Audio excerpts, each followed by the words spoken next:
বাকরখানি নোনতা বাকরখানি দুধ চায়ে ডুবিয়ে খাওয়ার অভ্যাসটা পুরান ঢাকার মানুষের কাছে শুধু একটি খাবার না, বরং এটা তাদের দৈনন্দিন জীবনেরই অংশ। পুরান ঢাকার সরু অলিগলিতে ঢুকলেই চোখে পড়ে একের পর এক বাকরখানির দোকান। প্রতিটি দোকানের সামনে কাচের বাক্সে সাজানো নানা ধরনের বাকরখানি। দেখতে সাধারণ এই দোকানগুলোকে ঘিরেই ধীরে ধীরে গড়ে উঠেছে একটি শক্তিশালী লোকাল বিজনেস, যা প্রজন্মের পর প্রজন্ম ধরে টিকে আছে। আলাদা করে দেখলে ছোট মনে হলেও সব দোকান মিলে এখানে দাঁড়িয়ে আছে বিশাল এক ব্যবসা, যার উপর নির্ভর করছে কয়েক হাজার মানুষের কর্মসংস্থান।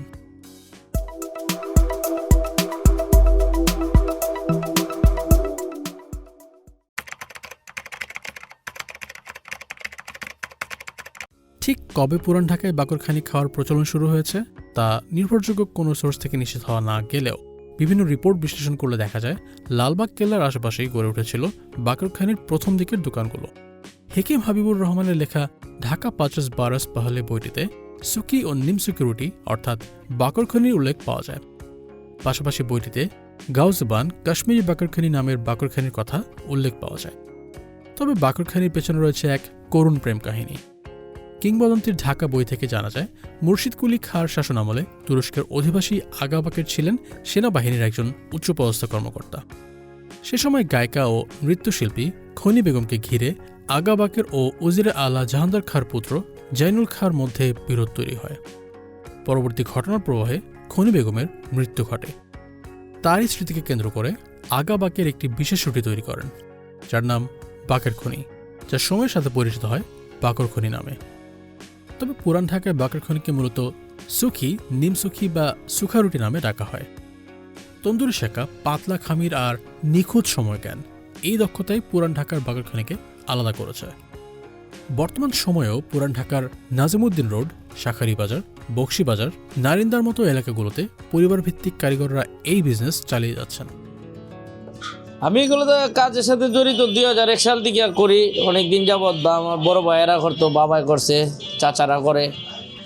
তারপরে এনে নারিন্দা করতেছি 20 বছর ধরে।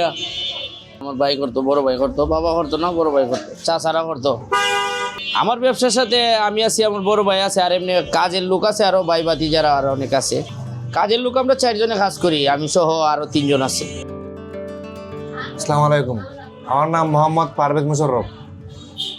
আমি এখানে আমরা ব্যবসা করি প্রায় 15 বছর যাবত। এই ব্যবসা প্রতিষ্ঠান আমরা 3 ভাই আছি। আগে আমার বাবা ব্যবসা করতো, পরে আমরা বাইরে ব্যবসা করি। জি, আমার নাম মোহাম্মদ উজ্জ্বল। আমি বিগত প্রায় 10-12 বছর ধরে এই ব্যবসা বা এই কাজে জড়িত। আমার সাথে আমার বড় ভাই আছে, ছোট ভাই আছে, চাচা আছে, আমি আছি। হ্যাঁ, আমাদের বাপদাদার থেকে এই কাজের আমার দাদা অন্তত আপনার প্রায় 30-35 বছর আগে এই কাজ করে গেছে। আসলে আমার সাথে যারা থাকে তাদের মধ্যে অধিকাংশ মানুষই আপনার বেতনদারি হিসাবে। কারণ একজন মালিক থাকলে 4 জন কর্মচারী, 4 জনের কর্মচারীর মাঝে 1 জন বা 2 জন বিশ্বস্ত লোক থাকে। পুরান ঢাকার প্রায় প্রতিটি এলাকায় থাকা দোকানগুলো থেকে শুধু এলাকাবাসী নয়, বরং দেশের বিভিন্ন প্রান্তের মানুষ এসে বাকরখনি কিনে নিয়ে যায়। এমনকি ঢাকায় আসা অনেক বিদেশি পর্যটকরাও এই ঐতিহ্যবাহী খাবারের স্বাদ নিতে এইসব দোকানে ভিড় করেন। না, অনেক দূরে দূরের দিকে, ঢাকার বাইরের দিকে, দেশের বাইরের দিকে কাস্টমার আসে।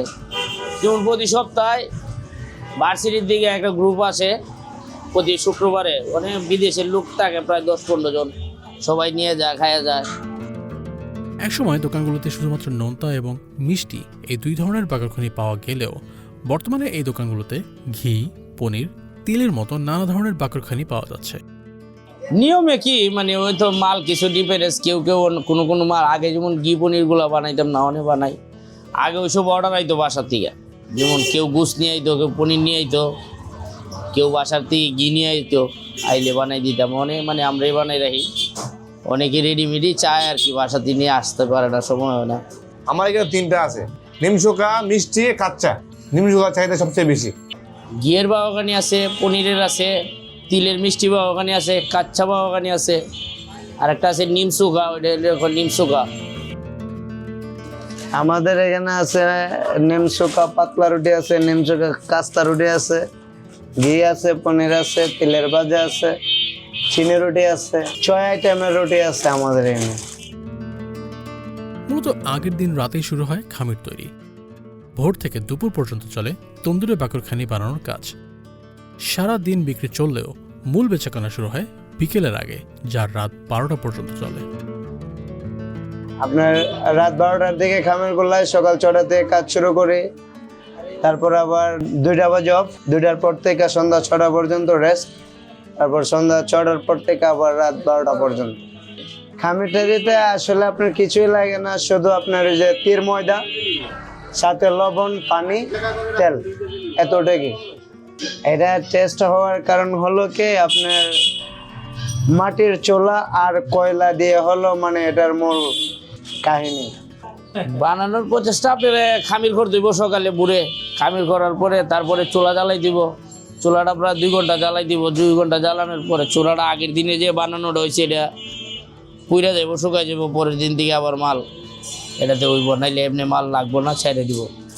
ফজর থেকে দুপুর 3টা পর্যন্ত বানানো চলে, তারপরে রেস্টে যায়। রেস্টের থেকে আসে আবার সন্ধ্যা 6টায়, তারপর আবার রাতে 12টা পর্যন্ত। প্রতিদিন এই এক একটি দোকানের প্রায় 20 থেকে 50 কেজি পর্যন্ত বাকরখানি বিক্রি হয়ে থাকে। মানে পোষায় আমাদের যা বিক্রি করে 50-60 কেজি 70 কেজি প্রতিদিন 50, 60, 70, একটু ভালো হলে 70 কেজি যায়, একটু খারাপ হলে 60 কেজি যায়, একটু নিচে নামলে 50 কেজি যায়। তার মধ্যে আবার অনেক প্রকার আমরা অর্ডারও পাই।